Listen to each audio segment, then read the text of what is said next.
നമസ്കാരം. ചെറുകഥാകൃത്ത്, നോവലിസ്റ്റ് എന്നീ നിലകളിൽ ശ്രദ്ധേയയായ മലയാളം എഴുത്തുകാരിയാണ് സാറ തോമസ്.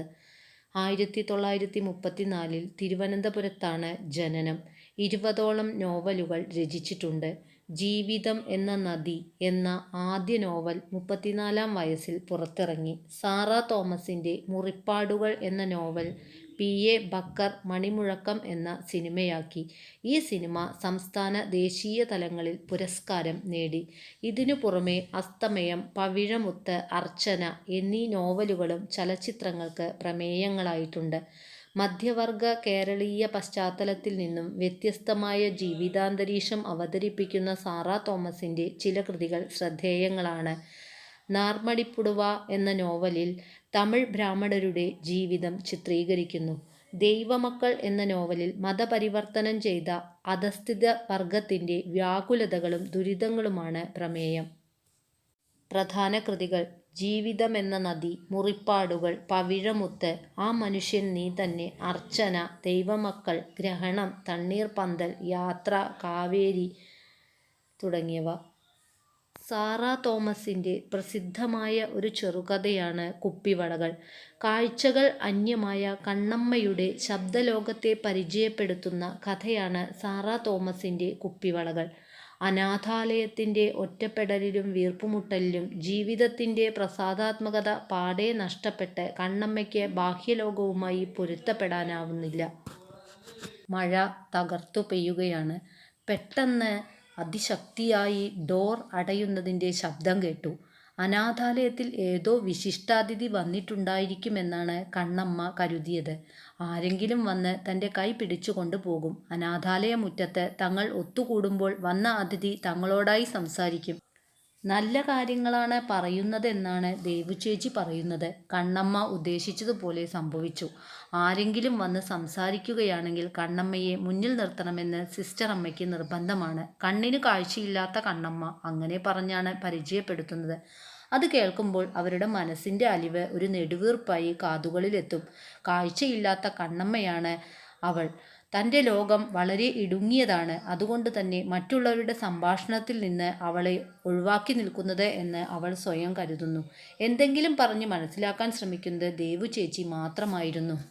സിസ്റ്റർ അമ്മ ഉച്ചത്തിൽ പറയുന്നു, അതിഥികൾ പുതുവസ്ത്രങ്ങൾ തരാൻ പോവുകയാണെന്ന്.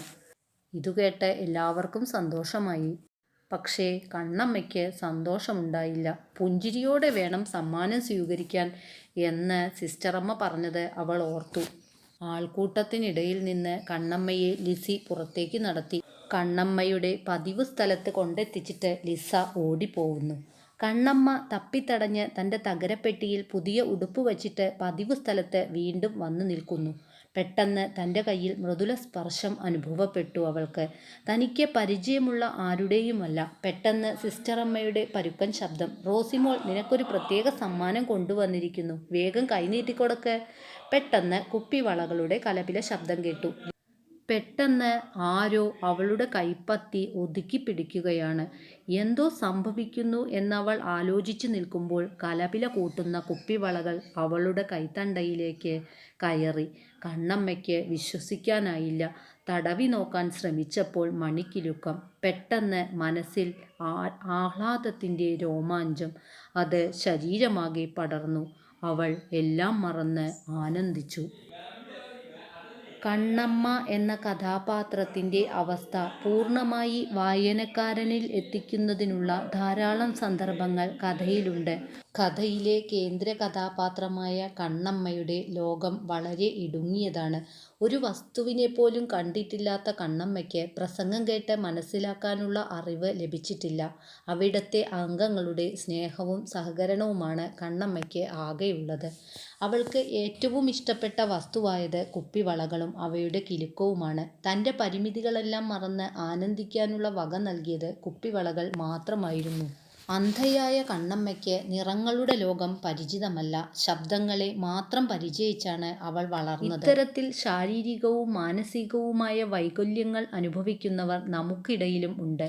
ഇവരുടെ ലോകത്തെക്കുറിച്ച് നമ്മൾ ചിന്തിക്കണം. മറ്റുള്ളവരുടെ സ്നേഹവും പരിഗണനയുമാണ് ഇവർക്ക് അത്യാവശ്യമെന്ന് ഒരു അനാഥാലയത്തിൻ്റെ പശ്ചാത്തലത്തിൽ രചിച്ച കുപ്പിവളകൾ എന്ന കഥയിൽ അന്ധയായ കണ്ണമ്മ എന്ന കഥാപാത്രത്തിലൂടെ സാറാ തോമസ് പറയാതെ പറഞ്ഞിരിക്കുകയാണ് എന്ന് ഈ കഥ വായിച്ചാൽ സ്പഷ്ടമാണ്.